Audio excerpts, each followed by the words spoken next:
Namaste. My name is Avinash Chaudhary and let us today discuss some aspects of reinsurance management.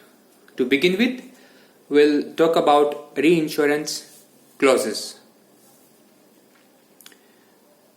Now before I begin, I'll discuss something very basic about reinsurance contract, and this is known as there is no privity of contract between the two contracts of insurance and reinsurance, and the original insured doesn't have any privity of contract in the reinsurance contract. Now an insurance contract is between the insured and the insurance company, that is insurer, and the reinsurance contract is between the insurance company. The insurance company cedes some premium to the reinsurance company, and therefore the insurance company is also known as ceding insurer. So, contract number 1 between original insured and insurance company, and contract number 2 between insurance company and reinsurance company. So, the contract number 2 between insurance company and reinsurance company is known as reinsurance contract. And the insurance company which enters into a reinsurance contract with the reinsurance company is known as ceding insurer. These two contracts are independent of each other. Another important thing is that the original insured doesn't have any legal rights under reinsurance contract. He cannot claim any liability from the reinsurance company directly. It is only the insurance company which can claim liabilities from the reinsurance company and not the original insured. Now, signing rules for a reinsurance contract. Number 1, facultative. Facultative is signed by the reinsurer, whereas treaty is signed by each party. Now, how to remember it? It's very easy. Treaty being obligatory in nature for both the parties, it's signed by both the parties. Now, what is the subject matter of a reinsurance contract? Suppose, let us take an example that there are some high-end vehicles, and an insurance company is entering into a contract with a very rich person who has got some high-end vehicles, many high-end vehicles. Then in this arrangement, the subject matter for the insurance company are those vehicles. Now let us assume that for this kind of insurance contract, the insurance company arranges a reinsurance contract. Now for the insurance contract, the liability or the subject matter is what? Those vehicles. But then if for such an arrangement a reinsurance contract has been sought, then what will be the liability under the reinsurance contract? The subject matter under the reinsurance contract. It cannot be the vehicles. The vehicles are not a subject matter of the reinsurance contract. Then what is the subject matter? The subject matter is the ceding insurer's liability to pay. That is the subject matter of reinsurance contract, and not the vehicles, not the property or any other thing, which is originally a subject matter under insurance contract, but under reinsurance contract the reinsurer protects what? The liability of the ceding insurer to pay. So the reinsured's liability, the subject matter under reinsurance contract is the reinsured's. Who is the reinsured? The ceding insurer, the insurance company. So the subject matter under reinsurance contract is the liability of the reinsured, that is the insurance company.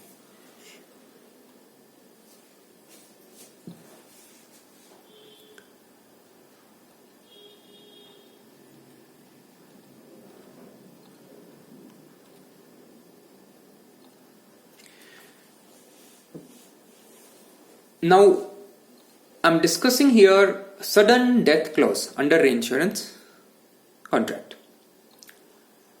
Now, what it is?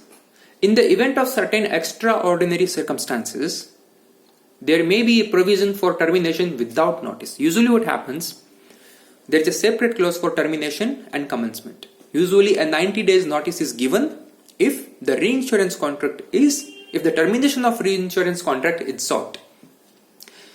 But in some extraordinary cases, it might not be possible for a ceding insurer to give a 90 days notice to the reinsurance company, and the ceding insurer might seek a sudden or immediate termination of the reinsurance contract. So in such a case, the clause through which it can be done is sudden death clause. Now, what will be those extraordinary circumstances? We'll not go into it. The extraordinary circumstances can be made a part of the contract. It can be described, and with mutual consent it can be agreed upon that under following extraordinary circumstances, the reinsurance contract can be immediately terminated. This can be a part of the sudden death clause as well. So by inserting which clause this immediate termination can be sought? Which clause? This is sudden death clause. Another clause is access to records. Access to records clause. According to this clause, the reinsurer can seek access to the records of the ceding insurer. If the reinsurance company wants to go through the certain records and certain files of the ceding insurer, then first this access to records clause has to be inserted in the reinsurance contract, and then the reinsurance company, whenever it seeks and whenever the situation arises, it can seek the records of the ceding insurer, provided this access to records clause is inserted. Now let us talk about errors and omissions clause. There is a contract between the ceding insurer and the insurance company. Now inadvertently, if the ceding insurer omits certain conditions, and if some inadvertent errors happen while drafting the reinsurance contract, then if the errors and omissions clause has been inserted, then it will come to the rescue of the ceding insurer. If this clause is inserted, then the reinsurance company cannot give an excuse or cannot relieve itself of the liability if a claim comes. In such case, the reinsurance company has to pay a claim despite some error being, or some important thing might have been omitted while drafting the contract.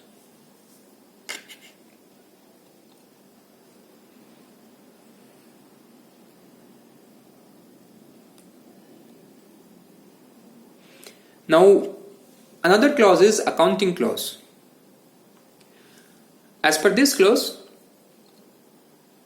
the reinsurer shall confirm the accounts within 15 days of receipt, and balances on either side have to be paid within 15 days of receipt of confirmation.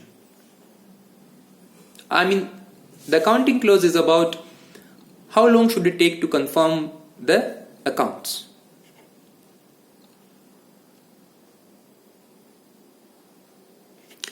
Now, there is a clause regarding the underwriting and retention limits. This clause states that the reinsurance contract is dependent on the ceding insurer. Suppose the contract has already been entered into, and during the contract, if the ceding insurer wants to bring in certain changes in its underwriting philosophy, underwriting practices, then it cannot do so without getting confirmation from the reinsurance company. So this clause is for the reinsurance company. If this clause is inserted, then without the consent of the reinsurance company, a ceding insurer cannot bring in any change in its underwriting practices or policies. Now, let us talk about hours clause. How and in what terms hours clause is important. Suppose an event occurs. So the hours clause is about the definition of an event.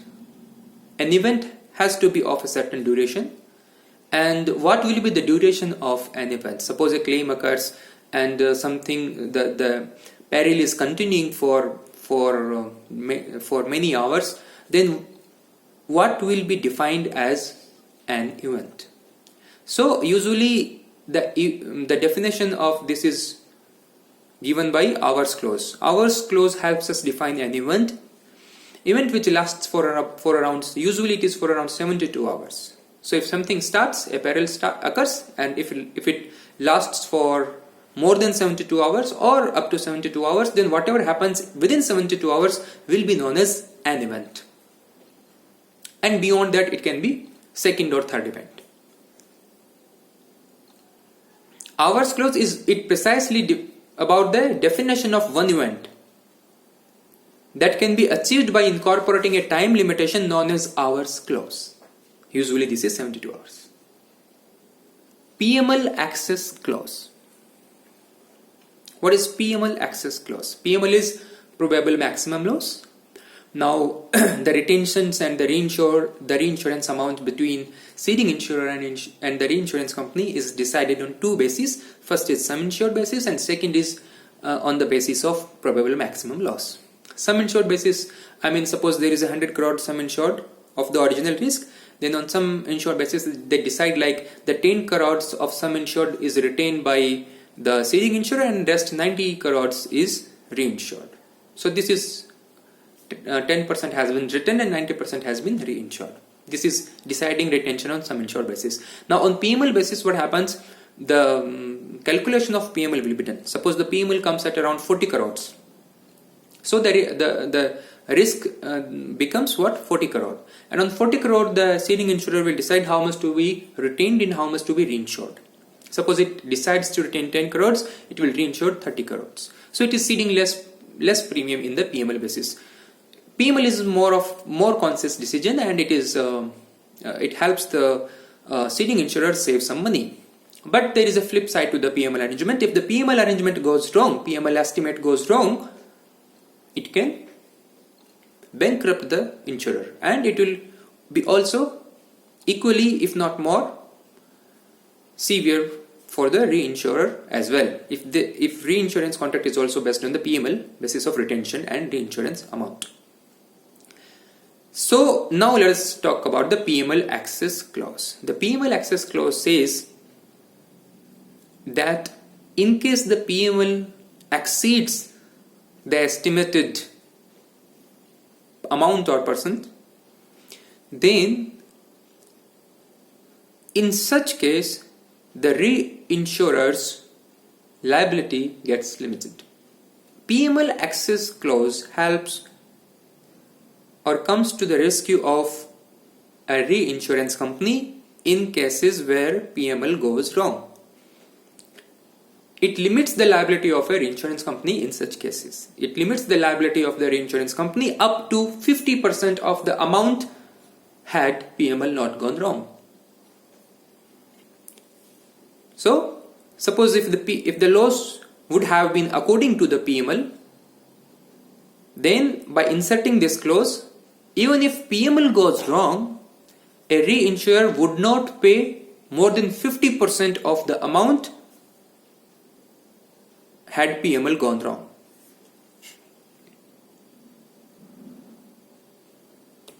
If PML wouldn't have gone wrong. Now let us talk about another important clause. This is downgrade clause. Now downgrade clause is important from the perspective of a ceding insurer.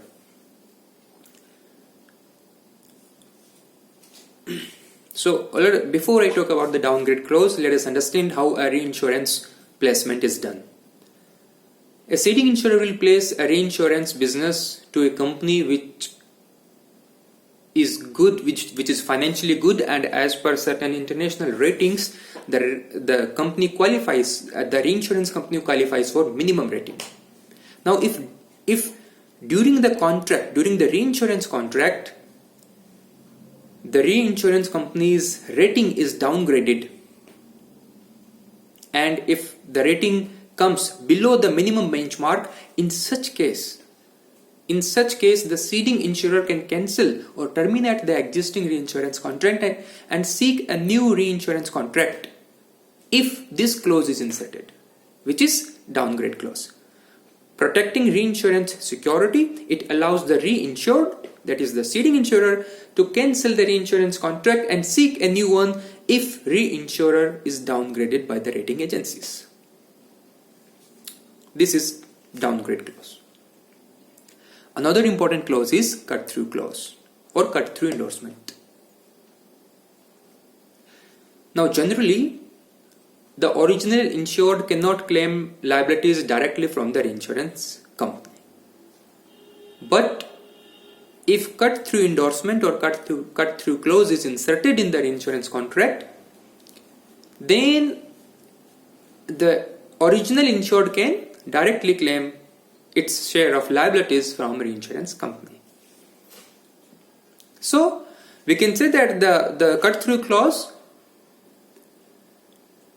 brings the privity of contract to the original insured in reinsurance contract.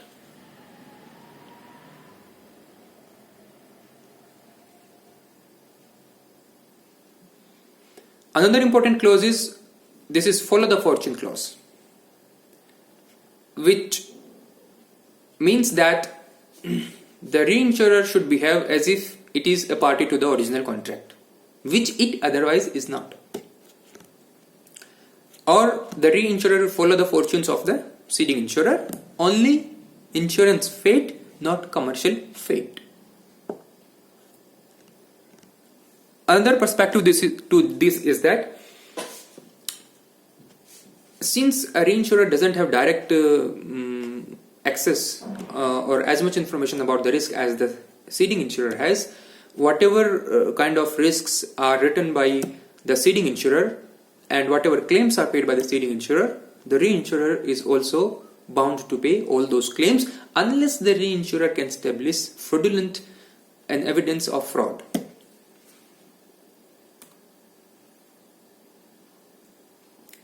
Well, so this is my first video, and if I get time I would try to produce or try to upload some more videos on the reinsurance, and if time permits on certain other things. So please you can give your suggestions in the comment box, and